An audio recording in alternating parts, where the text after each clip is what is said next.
Have you ever been on an obstacle course? Or what about tried to make a Google box thing out of cardboard? Or what about, have you seen that show, American Ninja Warriors? Oh, it's incredible. They've got these rotating obstacles.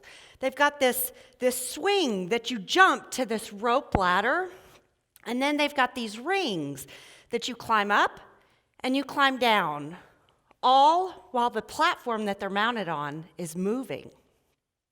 And then they've got this warped wall. It's this crazy, it's like 20 feet tall, and you run and you scale it and you get to the top and you hit this button.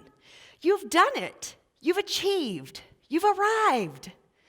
And I have hit that button by owning my own successful company for the last 12 years. But I've also been on that obstacle course. But mine was called life. It started when I was 4, and my parents got divorced. And then my sister and I, we moved from my mom's to live with my dad and my stepmom. And then when I was 12, my sister got very sick. She was diagnosed with multiple sclerosis. And then when I was 16, she died very suddenly. And then when I was 18, I got pregnant. And then at 19, became a single teenage mom just 6 months after I graduated from high school. And then at 20, I got married, and then later found out that he was bipolar. And then at 23, I got divorced. Are you tired yet? I'm not even 25. At 28, I got remarried, started KidsCare Therapy, and threw a baby in the mix, all within 1 year. And since then, I've had a pulmonary embolism, which is a blood clot in your lungs. I had a third child. I had a stroke at the age of 37, which required a 7-hour brain surgery, and started and finished my doctorate degree, all while continuing to own a company that operates statewide throughout Texas that has over 300 employees, and I'm just now 41. What's next? So I tell you all of this, not so that you can question my sanity or what's left of it, but actually so that you can see your obstacles help build your perseverance. And your perseverance builds character, and character builds hope. But I didn't come to just talk to you about my obstacle course, because after all, that was just life. That's all I've known. But I did come to talk to you about how we can all be better, stronger, more effective leaders right where we are by following 10 simple steps. So first off, I'd like to ask you, what does leadership mean to you? What makes a leader great? I've worked with some really good, strong leaders in my day, and I've had some that, let's just say, they had opportunities for improvement. And I've been fascinated with this whole topic of leadership for quite some time. And actually, that's what my doctorate's in. And so I wondered, what is it that makes great leaders? And in 2012, Forbes published an article that had the top 10 characteristics of great leaders. The first characteristic that was identified was honesty. Honesty is a noun, and it means uprightness, frankness, and freedom from deceit. The first synonym listed for honesty in the thesaurus is candor. Therefore, I deduced that candor and honesty are the first characteristics that make great leaders. According to Jack Welch, former CEO of GE, he said that a remarkable absence of candor in the workforce represents one of the most significant obstacles to company success. He also said, you reinforce what you reward. If you reward candor, you'll get it. But candor looks very differently for men than it does for women in the workforce. When men demonstrate candor, they're seen as strong, skilled, effective leaders. Women, on the other hand, are seen as cold, uncaring, and difficult to work with. They often receive the not-so-coveted title of being a bitch. But why do you think this disparity exists? I think it's because the workforce was originally a man's playing field. They set the rules, and women, we play by them. And that's okay. I am not male bashing. In fact, I won't stand for it. But all of us need to realize that the workplace isn't somewhere to go sit around the fire and sing Kumbaya. It's a place that we need to go to get our job done to the best of our abilities. But so many people, mostly women, get so involved with knowing what everyone else is doing at the expense of being seen as emotional, dramatic, and high maintenance. Now, I am not supporting going out and making enemies and taking names, but I am supporting that a few key changes be made on our leadership journey to make us better, more credible leaders. So I'd like to talk to you about my 5 do's and 5 don'ts for leadership. Do number 1, make a decision. Be quick and be decisive. Stop checking with everyone on the team, on the project, on the floor, in the entire company for their approval. Not making a decision is, in fact, making a decision. Now, I'm not saying you shouldn't have your own set of trusted, credible advisors that you go to, but make sure they'll be honest with you, even when it's hard. And don't surround yourself with a bunch of yes people. And once your decision has been made, don't waffle back and forth in it. Make the best decision with the information, skills, and the knowledge that you have at the time that you have it, and move forward.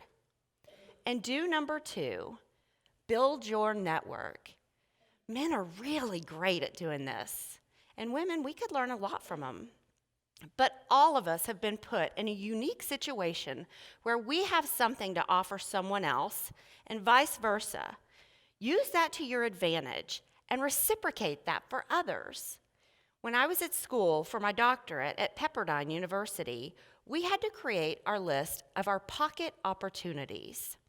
Your pocket opportunities is a list of 5 to 10 business contacts that you could go to at a moment's notice for a reference, a referral, advice, or a job even if you needed one. Your pocket opportunities list is invaluable. And another reason why you never want to make enemies in the workplace. But why would we want to make enemies anyway? I want us to build each other up and cheer each other on and offer authentic, genuine relationships. But honestly, at the core of all of this is that so many people lack confidence, even at the executive level. Which brings me to my 3rd do. Know your worth. Know that you have inherent worth and value. Stop saying that you don't belong or that you aren't good enough, because you do belong and you are good enough.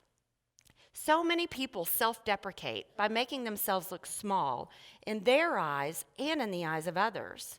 And one way people do this that I've seen is on self-evaluations for their reviews at work.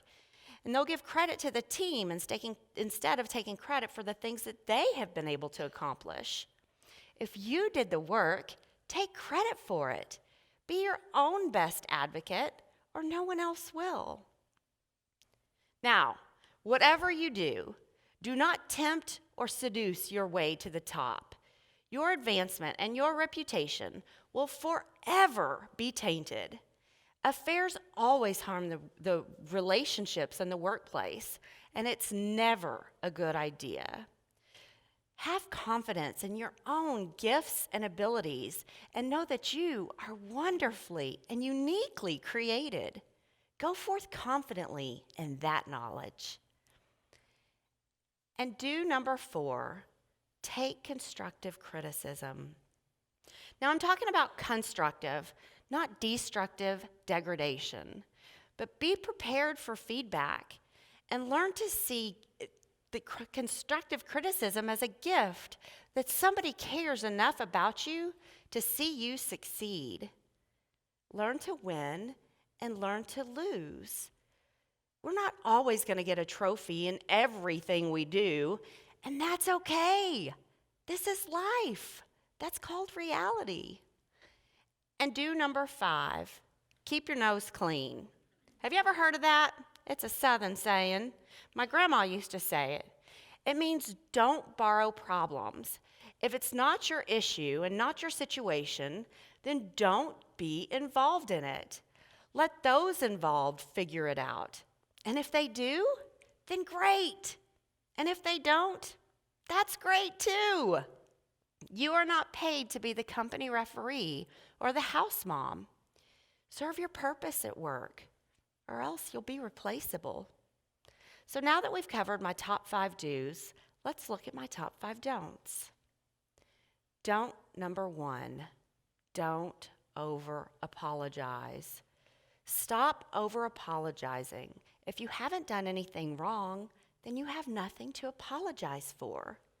Stop over-apologizing and stop overthinking.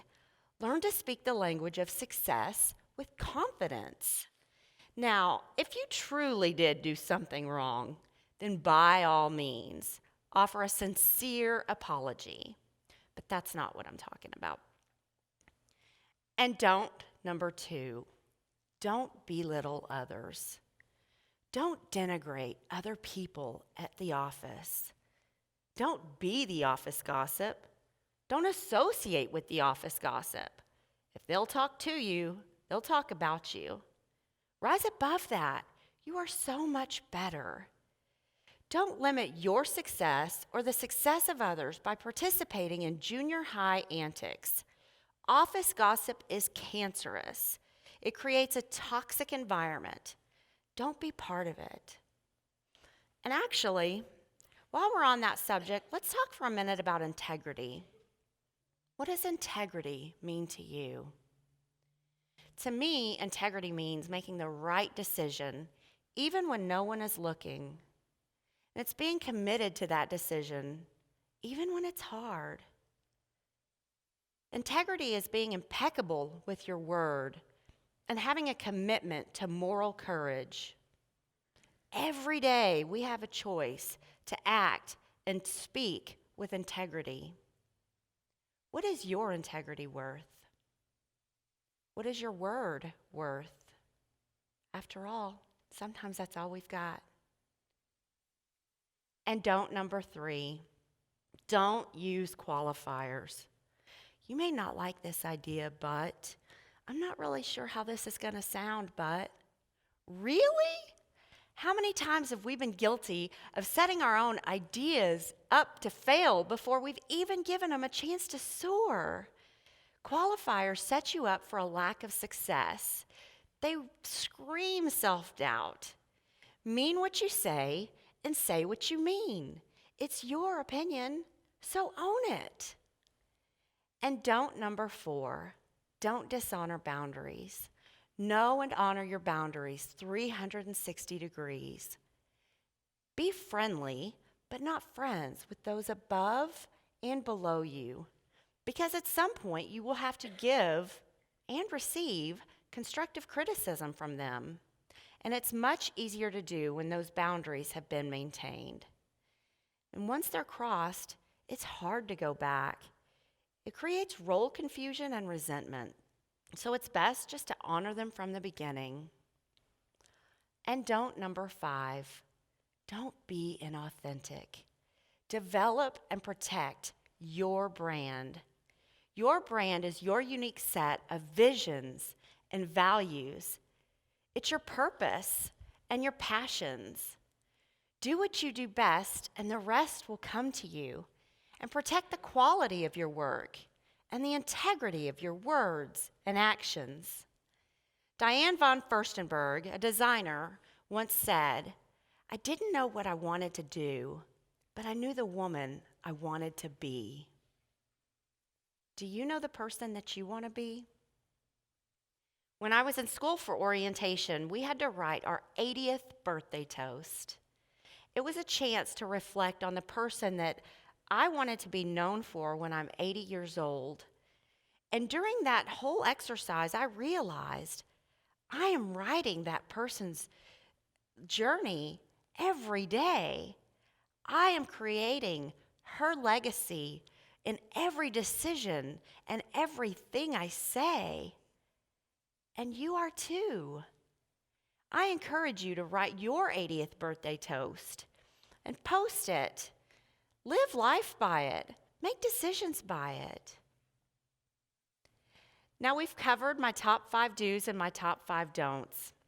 And I encourage you to be constantly committed to positive development. Because after all, life is a journey, not a destination. But you are in charge of shaping your future. So now, arise, go forth, and conquer. Your journey is up to you.